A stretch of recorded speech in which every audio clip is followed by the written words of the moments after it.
À ce moment-ci, je dois vous dire, on ne présente pas Michel Chauvière, et alors que je vais vous le présenter, évidemment. C'est les artifices de la rhétorique habituelle, donc je vais vous présenter Michel Chauvière, pas de foin de rhétorique. Il est directeur de recherche au CNRS, sociologue, donc il discutait un petit peu de ce qui marquait finalement l'identité scientifique. Pour lui, c'est la sociologie. On est arrivé à ça, il y a d'autres choses avant, mais pour lui, oui, finalement, c'est la sociologie. Pardon ? Après, oui.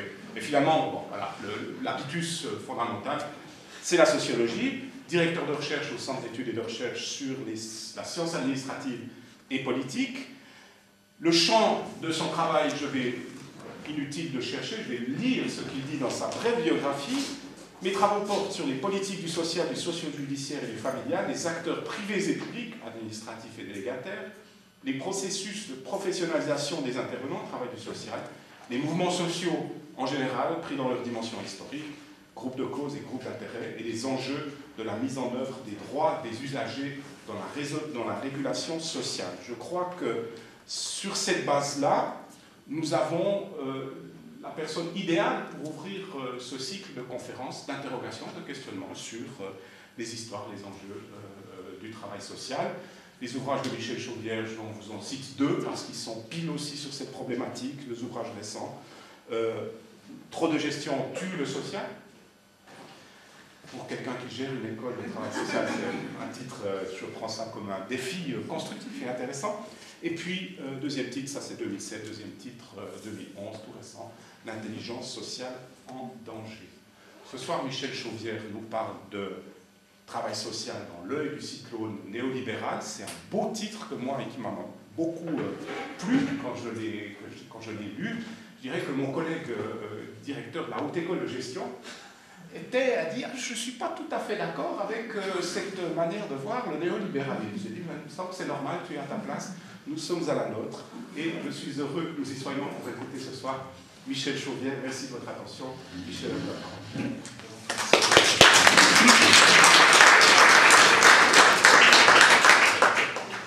Bon, je me lève parce que ce matin on a fait l'expérience, c'est mieux que de rester assis vu la physionomie de la salle.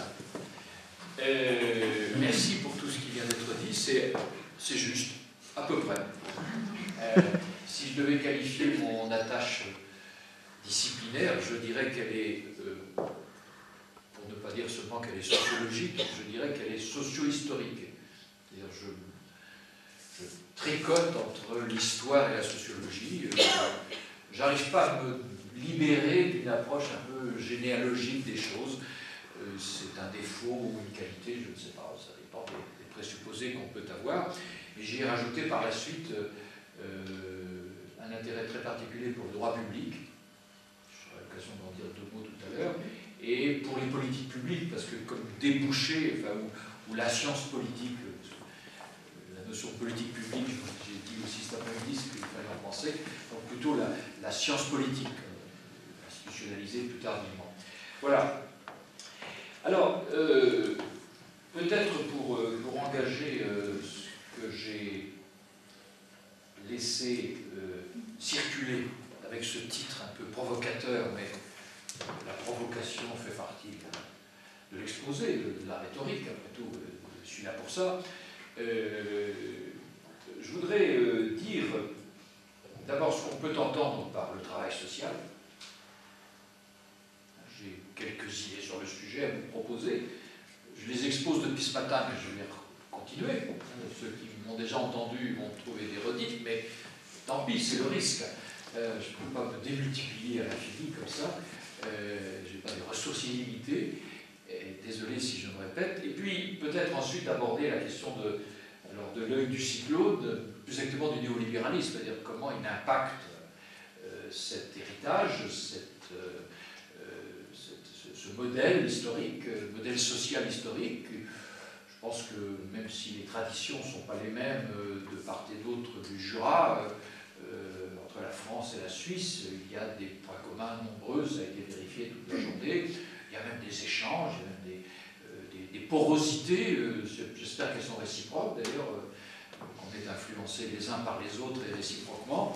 Mais voilà, je pense qu'on n'est pas dans des pays tellement différents, tellement lointain, on n'est même pas au Québec, hein, on parle français assurément, mais on est dans un autre espace géographique. Là, je crois qu'on est dans un voisinage où les systèmes d'information, plus que la langue est quasiment la même, au moins dans cette partie-ci de la Suisse. Le reste, je n'y risquerai pas, je ne vais jamais d'ailleurs, pour tout vous dire. Voilà. Alors, pour ce qui est du travail social historique, parce que j'ai appelé le travail social historique, ce qui m'intéresse, qui m'a toujours intéressé dans tout mon parcours professionnel de chercheur, après avoir été quelque temps formateur, ce qui m'a intéressé, c'est ce que j'appelle le social réalisé. Alors, le social réalisé, ça veut dire quoi? Ça veut dire que le social, c'est pas simplement une question théorique ou abstraite. Il y a des philosophies du social, bien évidemment, il y a de la réflexion politique sur le social, il y a de la réflexion idéologique sur le social, il y a des ouvrages où on traite d'un social comme ça, abstrait. Hein. Moi, ce qui m'intéresse, c'est le social concret. Comment cette idée du social, non seulement a été admise,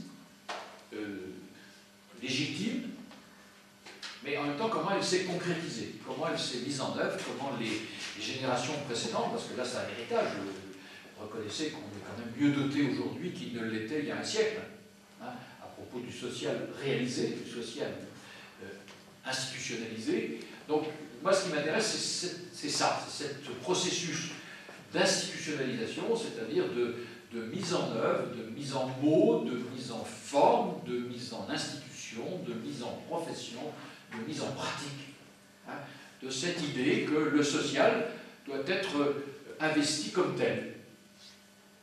Alors on aurait pu se contenter d'avoir, j'allais dire, une couverture sociale pour des activités non sociales. C'est un peu ce que le paternalisme des firmes ou des entreprises marchandes avait tenté de faire. Je pense en France, il y a des exemples historiques fameux à Mulhouse ou les pneus Michelin à Clermont-Ferrand. Bon, il y a toujours eu un paternalisme d'entreprise, toujours un peu intéressé, qui donne et qui reprend, qui fabrique peu de droits, qui fabrique peut-être de l'aide sociale, un peu d'amour d'autrui, un peu de charité chrétienne bien ordonnée, qui travaille aussi dans ses propres intérêts. Hein. Voilà. On aurait pu avoir une piste comme ça, c'est-à-dire un social complètement indexé sur le développement économique et confié au secteur économique lui-même, au secteur industriel ou des services lui-même. Ce n'est pas la solution qui a été développée, spécialement chez nous en France, et sans doute chez vous aussi en Suisse. On a construit un social spécifique, un secteur social en soi. Alors avec des échanges, qui a des échanges évidemment indiscutables, nécessaires, indispensables, avec des secteurs voisins. D'abord le secteur économique, puisque la ressource, elle n'est pas dans le social, ça ne se vend pas, ça ne rapporte pas. C'est peut-être un investissement auquel il y a des effets positifs attendus, mais à terme, hein, entretenir la main-d'œuvre, c'est une bonne chose, sans doute c'est utile pour le développement économique. Enfin, c'est un investissement à moyen terme, ce n'est pas garanti. Donc, et puis, assurer les gens contre les aléas de la vie n'est pas forcément uniquement faire de bons travailleurs, rentables pour le capitalisme. Donc il a fallu dépasser cette façon de penser, il a fallu d'une certaine façon donc l'institutionnaliser. Alors il y a d'autres liens, d'autres voisinages, par exemple un grand voisinage qui a été fécond historiquement, c'est le voisinage avec le monde judiciaire. Le social est en partie né du judiciaire. Pourquoi? Parce que la question de la délinquance juvénile en particulier, la délinquance des mineurs, pour parler en termes juridiques adaptés, a mobilisé depuis le XIXe siècle, depuis qu'est apparu un code pénal, depuis sont apparus des établissements et l'envie d'humaniser les établissements d'enfermement, maisons de correction ou équivalent dans d'autres pays. Je pense qu'à la même période, au XIXe siècle, il y avait des maisons de correction un peu partout. Hein. Il y a eu des stratégies pour transformer un peu les choses, les modes d'accueil, mieux comprendre les individus, agir autrement, respecter des droits généraux que par ailleurs on avait proclamés, les droits de l'homme et du citoyen, l'équivalence en droit et en dignité de tout un chacun avec tout un chacun. Bon, il faut bien que ça trouve à se réaliser, tout ça, dans des formes durables. Donc l'humanisation, mais l'humanisation des lieux d'enfermement des jeunes délinquants est allée de pair aussi avec la découverte de l'enfant comme enfant, avec ses droits propres, ses règles propres, sa façon à lui, de son dynamisme personnel, sa vie psychique, l'hypothèse de l'inconscient. Freud, passé par là, entre-temps, nous a largué, proposé des catégories analytiques nouvelles, l'inconscient par exemple. Personne n'a jamais lu cette bête-là, bien évidemment. C'est une hypothèse, une fiction. Et ça explique, comme ça ouvre pas mal de portes. Pas définitivement.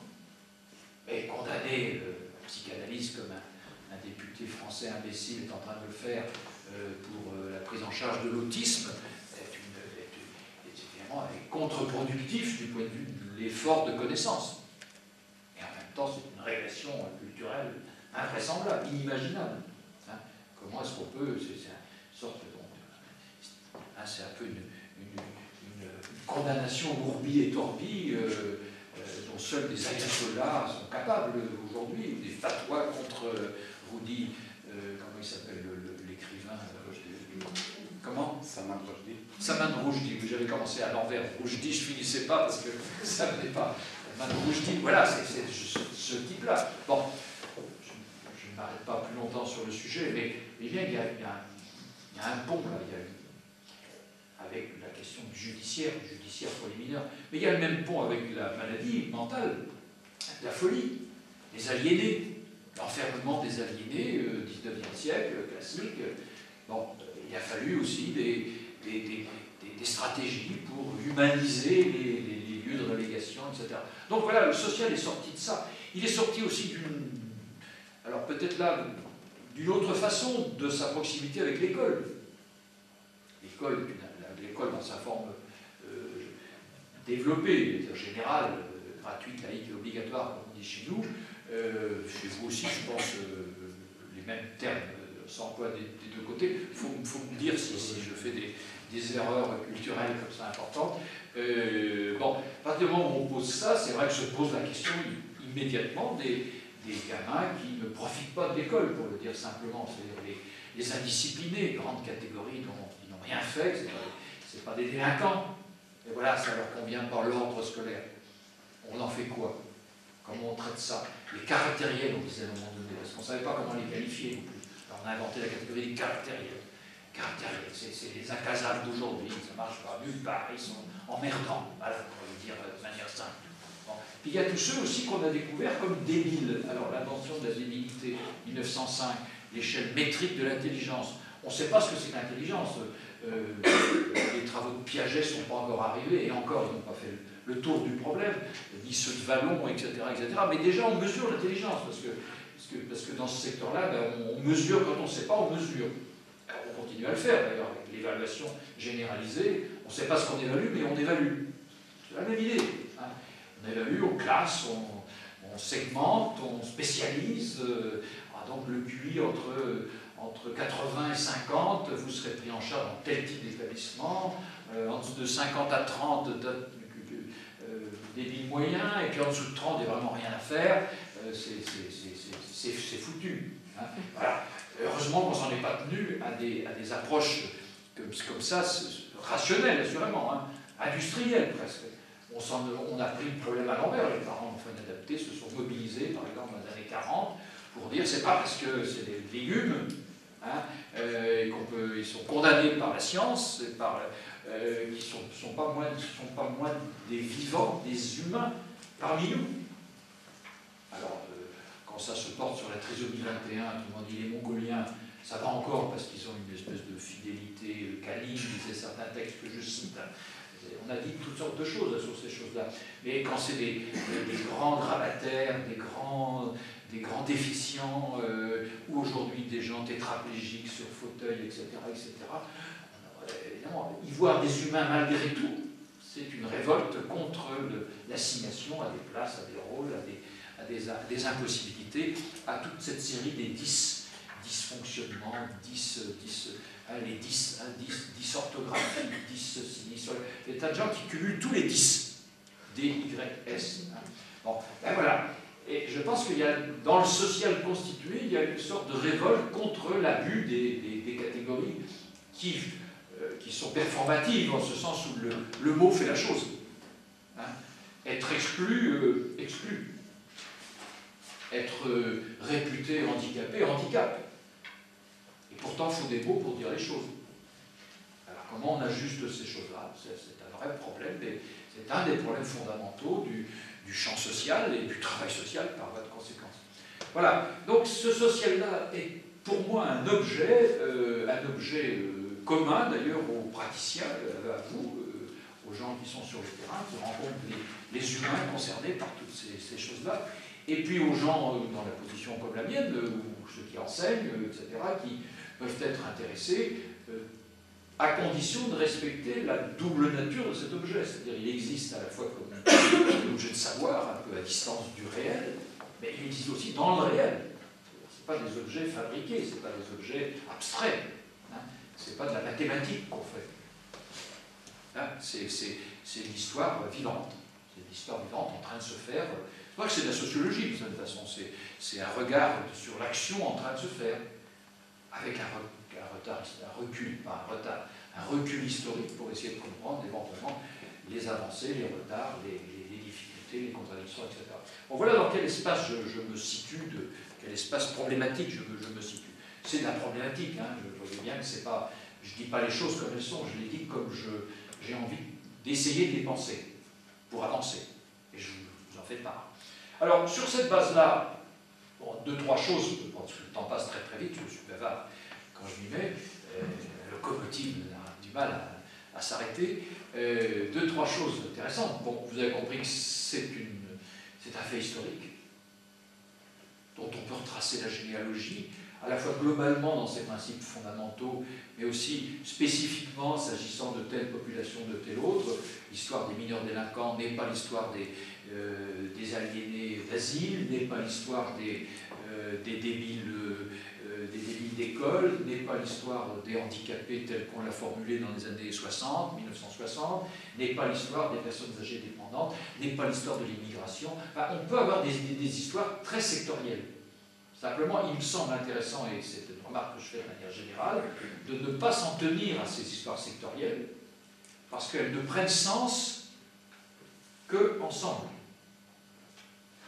Elles ne prennent sens que reliées les unes aux autres, parce que dans le fond, c'est le même problème. C'est le problème de savoir comment on fait société avec notre diversité. Et là, il ne s'agit pas de diversité ethnique ou linguistique, ça fait aussi partie de la diversité, c'est notre diversité en regard d'un critère d'humanité normale. Performance, insertion, productivité, rationalité, compétence, etc. Très joli tout ça. C'est ça qu'impose le néolibéralisme, d'ailleurs, comme format d'appréhension. Mais le problème, c'est que ça ne marche pas pour tous. Et puis même pour ceux pour qui c'est censé marcher, ça montre de nombreux dysfonctionnements. Moi, je ne suis pas heureux d'être soumis à l'obligation de performance pensée comme cela. Je veux bien être performant, d'ailleurs, c'est le mot qui ne m'intéresse pas. Je pense pouvoir me penser autrement qu'à travers ce mot-là, qui m'est imposé. Il y a une imposition symbolique lourde de conséquences. Donc on a le droit aussi de dire ce qu'on fait en d'autres mots que ceux qui sont imposés par le cadre dominant à un moment donné. Et le social est typiquement là-dedans. Hein, parce que ce qu'il a en charge, c'est pas du commerce. C'est pas de la vente d'indulgences ou de biens sociaux ou de services réduits à qu'on pourrait remplacer par des robots. Ce qu'il a en charge, c'est faire l'humanité encore. En fait, c'est sauver l'humanité dans l'homme, comme disait Hannah Arendt. C'est-à-dire, c'est cette dimension, ce plus qui fait qu'on est des humains et pas simplement des vivants. Le plus, là.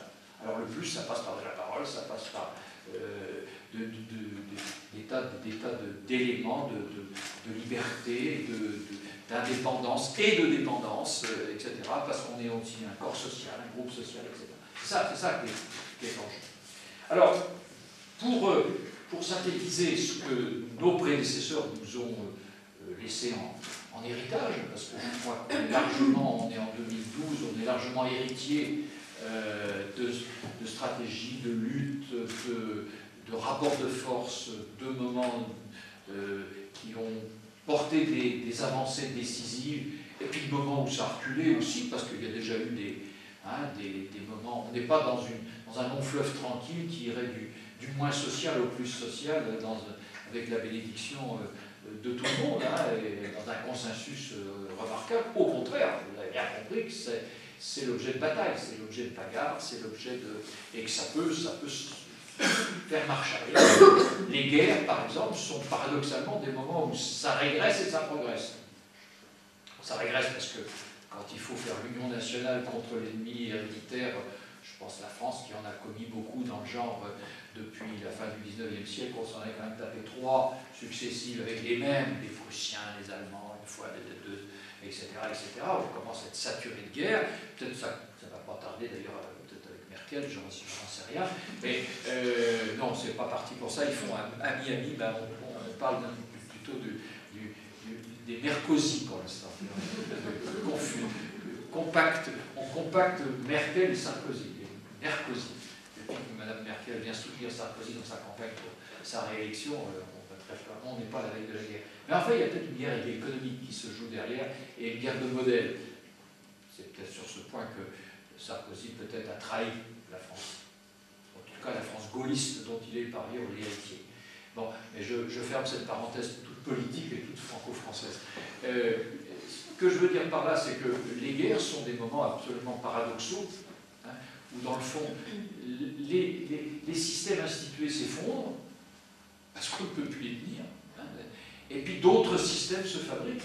La sortie de la guerre 39-45, pour nous, mais c'est un peu pour vous du point de vue des dates, c'est l'invention géniale de la sécurité sociale. Et, à partir d'expérimentations importantes, Friedrich en Angleterre, Bismarck, ça nous remonte le Premier Reich en Allemagne, c'est assez vieux, et c'était pas vertueux de ce point de vue-là. C'est les intérêts bien compris du développement économique qui imposaient de sacrifier une partie de la plus-value à de l'entretien de la force de travail, mais ça a donné des idées d'institutionnalisation du social. Il faut quand même se replonger dans ces histoires démultipliées et diverses.